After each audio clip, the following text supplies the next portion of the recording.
Good day. I'm James Leier, a business development advisor based in Saskatchewan. The Department of Finance Canada for the Government of Canada has proposed a number of changes to taxation for Canadian-controlled private corporations. The government is looking at significant changes in three areas. 1.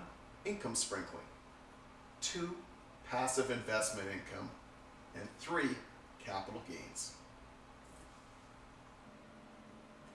Real issues from broad corporate tax hikes include, in the area of income sprinkling, a range of issues endangering family enterprises' sharing of collective responsibilities, risks, rewards, and reporting, hindering business succession, family education, training, and development strategies, and risking the loss of professional service businesses, including in the trades, health, business services, and farming community.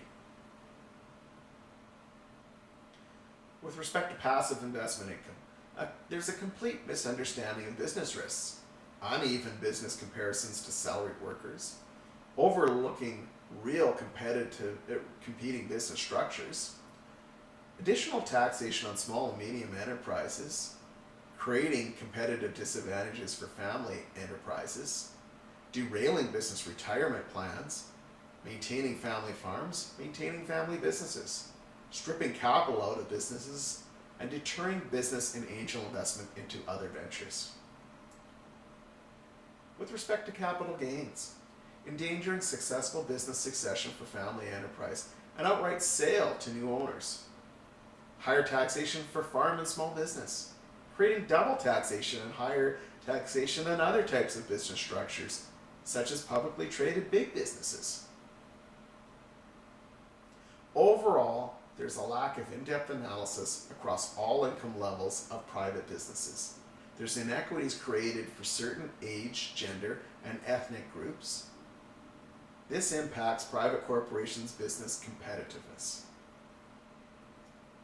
It generates additional red tape and compliance costs, creates significant collateral damage to small and medium enterprises without really impacting the richest Canadians, whoever these folks are, and significant risks of driving capital away from the private sector.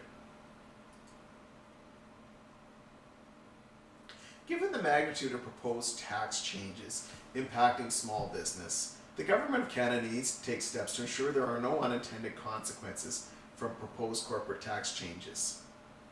Proper analysis of issues, determining the costs of the changes, determining the economic impact, and providing clarity. A detailed financial and economic impact analysis would be appropriate for these proposed measures, which appear to create significant collateral damage to the majority of small to medium-sized enterprises.